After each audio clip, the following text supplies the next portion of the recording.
এই 2024 সালে কোটা নিয়ে যখন কথা হচ্ছে মনে রাখবেন এটার বেনিফিশিয়ারি কারা। এটা ডিরেক্ট বেনিফিশিয়ারি হলো নাতিপুতিদের জন্য মূলত টার্গেট করে এই কথাটা বলা হচ্ছে। কারণ মুক্তিযুদ্ধ যখন হয় সেই টাইমে আমি যদি ধরি একজন মুক্তিযোদ্ধার ন্যূনতম বয়স 12-15 এইরকম যদি ছিল, তাদের বয়সে এখন 70-এর কোটায়। তো তাদের যারা সন্তান তারা কিন্তু অটোমেটিক কোটা পেয়ে গেছে। তো এই মুহূর্তে যাদেরকে আসলে টার্গেট করা হচ্ছে তারা বেসিক্যালি নাতিপুতি। এই ব্যাপারটা কিন্তু অনেকে বুঝতে পারছে না। আর নাতিপুতির ব্যাপারটা কেমন, ধরুন একজন মুক্তিযোদ্ধার যদি 4টা সন্তান থাকে বা 3জন সন্তান থাকে, এই প্রত্যেকের ঘরে আরো 2-3 জন করে করে সন্তান আছে। মানে একজন মুক্তিযোদ্ধার বিপরীতে তাহলে কোটা হয়ে যাচ্ছে 10 থেকে 15 জনের উপরে। এটা তো অন্যদের ক্ষেত্রে বৈষম্য তৈরি করছে। মানে আমার কথাটা হইল যে তাদেরকে সম্মানিত করা হোক, তাদের যদি কোনো প্রবলেম থাকে সেটা ইউজ করা হোক, কিন্তু এই নাতিপুতিদের কোটা দিতে হবে, সেটা 30% কোটা রিজার্ভ রাখতে হবে।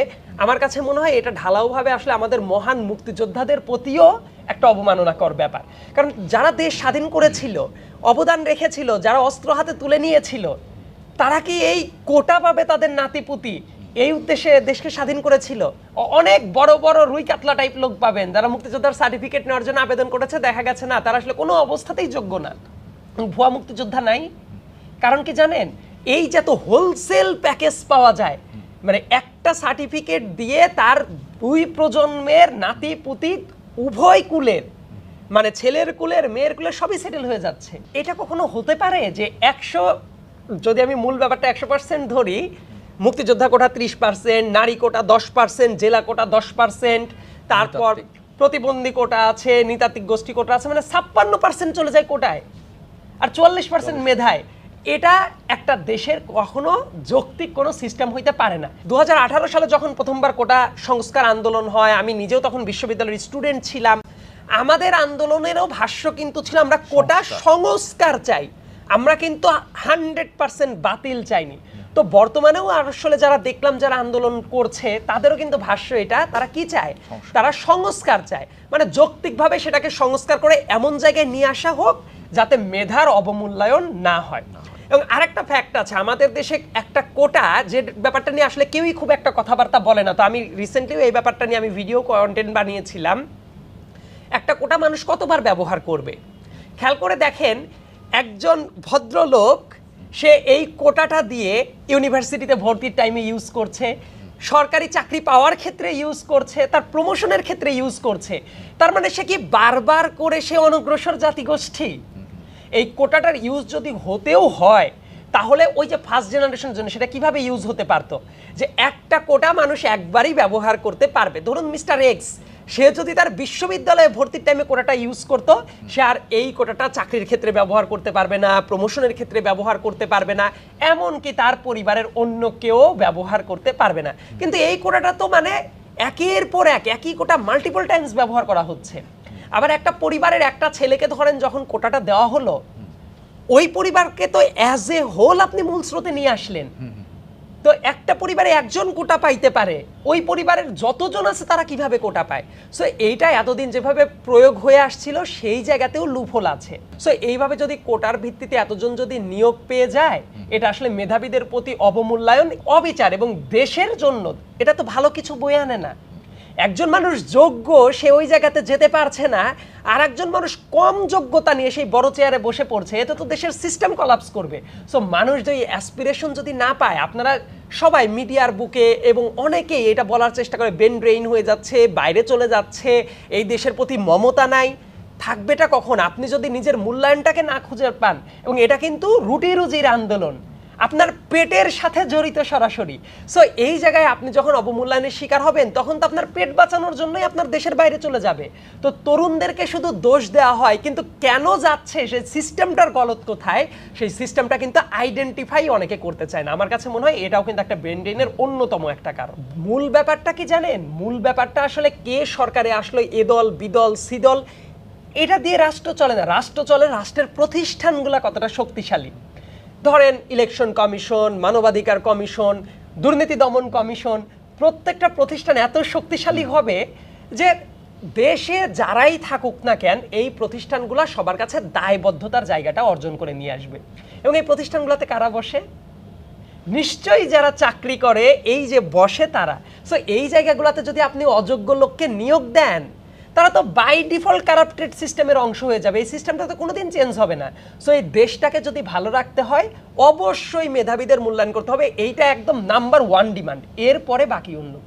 আর ব্যাপারটা হলো যারা এখনো মানে কোটার জন্য আন্দোলন করছে, যে কোটা আমাদের অধিকার, আমি যারা আন্দোলন করছে এই ধরনের একটা ক্লিপ কোনো একটা মিডিয়ার বুকে আমরা দেখলাম, আমি যদি ভদ্রলোককে কোট করি, উনি আসলে এই ভাষাতেই কথা বলছিল যে আমরা চাকরি পাচ্ছি না, বারবার করে ভাইবা দিয়েও আমরা বাদ পড়ে যাচ্ছি, যদি কোটা থাকতো হয়তো এতবার করে ভাইবা দিয়ে রিজেক্টেড হতে হতো না, আমি পাশ করে যেতাম। আবার খুবই আফসোস হয়েছে এই কথাটা শুনে যে আপনি নিজের যোগ্যতা বলে চাকরি পাওয়ার প্রতি আপনার বিশ্বাস নাই। আপনি এইটা বলছেন যে আমি 5 বার করে ভাইবা দিয়েছি, চাকরি পাই নাই, আমি কোটা পাইলে চাকরিটা পাইতাম। আপনি ওই টাইমে নিজের স্কিল ডেভেলপ করেন নাই কেন? আপনি নিজের মেধা দিয়ে তো আপনি যোগ্যতা প্রমাণ করতে পারতেন। অনেক মুক্তিযোদ্ধাদের সন্তান সেটা করেছে। আপনি বলেন তো বাংলাদেশে এমন অনেক মুক্তিযোদ্ধার সন্তানরা আছে না কোটা ছাড়া অনেক ভালো করেছে, এমন নজির বহু আছে। সো তারা যদি করতে পারে, মানে একজন মানুষ মিডিয়ার সামনে এসে বলছে আমি এতবার ভাইবা দিয়ে চাকরিটা পাই নাই, আমার যদি কোটা থাকতো আমি পাইতাম, এই কারণে কোটাটা দরকার। এটা তো আমার মনে হয় যে সে সামগ্রিকভাবে যারা এটার প্রতি এন্টাইটেল সবার সামনে একটা হাস্যকর একটা লজিক নিয়ে উপস্থিত হইল। সো এইভাবে আসলে কোটা কখনো থাকা উচিত না। তো এই কারণে অ্যাবসার্ড দাবি দিয়ে রিট করে, এটা যদিও আদালতের ব্যাপার, আদালত বিচার বিবেচনা করবে, মহামান্য আদালতের উপরে আমার কোনো কথা নাই, কিন্তু আমার ব্যক্তিগত অভিমত হলো এই ব্যাপারটা যে আবার নতুন করে তুলে আনা হলো, এই ব্যাপারটা পুরোপুরি অ্যাবসার্ড, এবং এই ব্যাপারটা দেশের তরুণদের প্রতি একটা বিতৃষ্ণা জন্ম দেওয়ার একটা ব্যাপার। এই মুহূর্তে তরুণদের কি করা উচিত ছিল যে তারা বিভিন্ন নিজেদের মেধাকে কাজে লাগাবে, বিভিন্ন সেক্টরে তারা নিজেদের বিকশিত করবে।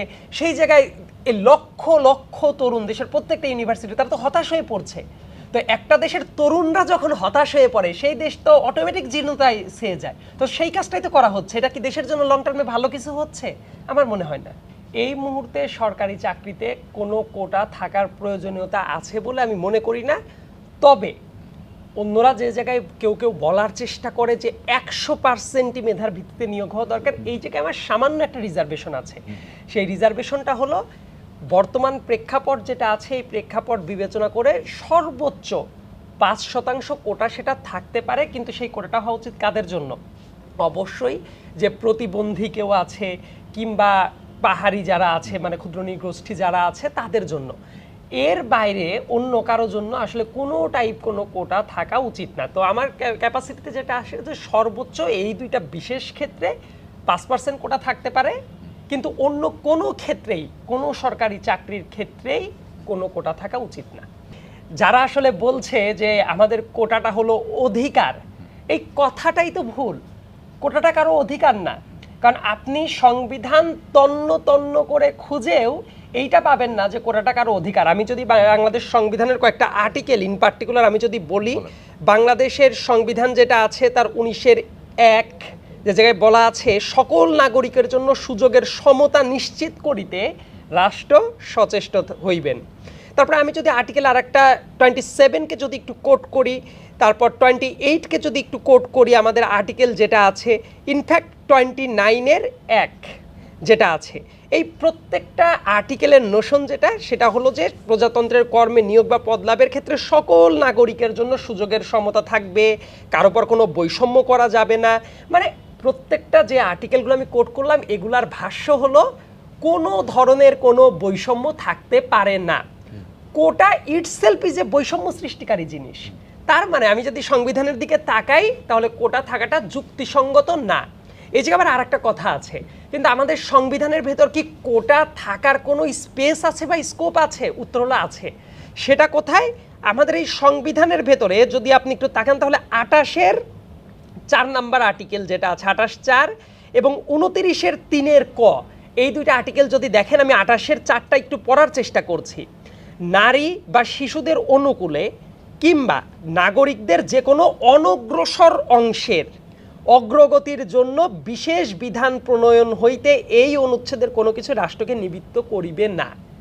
আমি যদি 29-এর 3-এর ক যদি একটু পড়ি, যে বলছে যে সবার জন্য সমান সুবিধা নিশ্চিত করবে রাষ্ট্র, সচেষ্ট থাকবে, এবং এই অনুচ্ছেদের কোনো কিছুই নাগরিকের যে কোনো অনগ্রসর অংশ যাহাতে প্রজাতন্ত্রের কর্মে উপযুক্ত প্রতিনিধিত্ব লাভ করিতে পারেন, সেই উদ্দেশ্যে তাহাদের অনুকূলে বিশেষ বিধান প্রণয়ন করতে পারে, এটাতে বাধা দেওয়া যাবে না।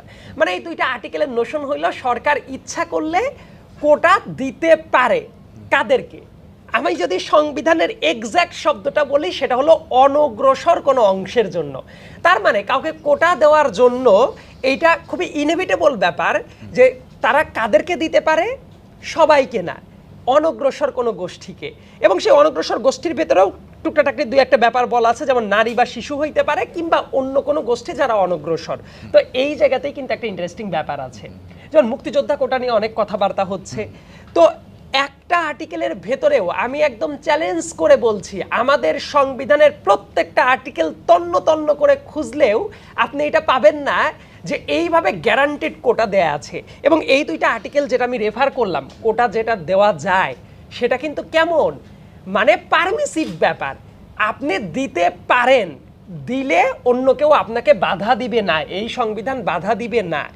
এইটা কি গ্যারান্টেড রাইট? অ্যান্সার হলো না। মানে কেউ সরকার যদি দিতে চায় কোনো অনগ্রসর গোষ্ঠীকে মূল স্রোতে একীভূত করার জন্য, সরকার এটা পারে, কিন্তু আপনি এটা বলতে পারেন না এইটা আমার অধিকার। ইনফ্যাক্ট আমি আর একটা কথা বলি, দেশ স্বাধীন হওয়ার পরে যারা যুদ্ধাহত মুক্তিযোদ্ধা আছে এবং অন্যান্য যাদের জন্য কোটাটার ব্যবস্থা করা হয়, সেই ব্যাপারটাও কিন্তু ছিল টেম্পোরারি বেসিসে। এবং যারা মুক্তিযোদ্ধা, এবং আর একটা বড় ব্যাপার আমি কোট করার চেষ্টা করছি, অনেকে এই কথাটা বলতে গিয়ে মানে একটু গুবলেট পাকিয়ে ফেলে, মনে করে যে আমরা যে এই যে মুক্তিযোদ্ধা কোটা নেবার কেন কথা হয় জানেন, কারণ এইটার কোটাটা হলো সবচেয়ে বেশি 30%। তো মুক্তিযোদ্ধাদের কোটা নিয়ে কথা বলা মানে কি মুক্তিযুদ্ধের চেতনা যেটা আছে তার বিরুদ্ধে কথা বলা, অথবা মুক্তিযোদ্ধাদেরকে অসম্মান করা? আমি অনেক মুক্তিযোদ্ধার পরিবারের সন্তানদেরকে চিনি, নাতিদেরকে চিনি, যারা ঢাকা বিশ্ববিদ্যালয়ে পড়াশোনা করছে এবং তারা কোটা চায় না, তারা নিজেদের মেধার বলেই কিন্তু সেই জায়গাতে এসেছে। তো আমি যদি সাংবিধানিকভাবে একটু মেলানোর চেষ্টা করি, সংবিধান বলে দিল অনগ্রসর অংশকে সরকার কোটা দিতেও পারে। তো আমি যখন ঢালাওভাবে মুক্তিযোদ্ধা বা অন্য সবাইকে কোটা দিব, তার মানে কি ব্যাপারটা এটা দাঁড়ায় না যে তাহলে মুক্তিযোদ্ধারা একেবারে গণহারে সবাই সুবিধা বঞ্চিত, সবাই অনগ্রসর? এই কথাটা কি সঠিক? হ্যাঁ, আমাদের এই মুক্তিযুদ্ধ যারা করেছে, মহান মুক্তিযোদ্ধাদের ভেতরে অনেকেই খেয়ে না খেয়ে হতদরিদ্র পরিবার থেকে এসে যুদ্ধ করেছে। একই সাথে অনেক সম্ভ্রান্ত পরিবারের লোকজন ঢাকা শহর থেকে শুরু করে বিভিন্ন জেলা শহরে তারা তো যুদ্ধ করেছে না, আপনি কি তাদেরকে অনগ্রসর অংশ বলবেন? মানে এই কোটাটা আবার আমি কাদের জন্য সমর্থন করি? ধরেন যুদ্ধাহত মুক্তিযোদ্ধা কেউ আছে, তার জন্য দরকার, তার জীবনকে সহজ করার জন্য দরকার। কিন্তু আমি কোনো অবস্থাতেই এটা বুঝি না যে মুক্তিযোদ্ধার নাতিপুতি কেন কোটা পাবে, তার অবদানটা কি? এবং আর একটা বড় ব্যাপার কি, কোটার যেটা সুবিধা, আমি মনে করি মুক্তিযোদ্ধা যারা আছে তাদেরকে সম্মানিত করার জন্য তার নাতিপুতি সন্তানদের কোটা দিয়ে কেন তাদেরকে সম্মানিত করতে হবে? তো ভদ্রলোক যখন বেঁচে থাকেন বা তার স্পাউস যখন বেঁচে থাকবেন, তাকে যে ভাতাটা দেওয়া হয় সেই ভাতাটা যদি দরকার হয় সেটা আরো বাড়ানো হোক। তাদের যদি নাগরিক সুযোগ সুবিধা আরো বৃদ্ধি করার দরকার হয় সেটা বাড়ানো হোক, যাদের ক্ষেত্রে দরকার।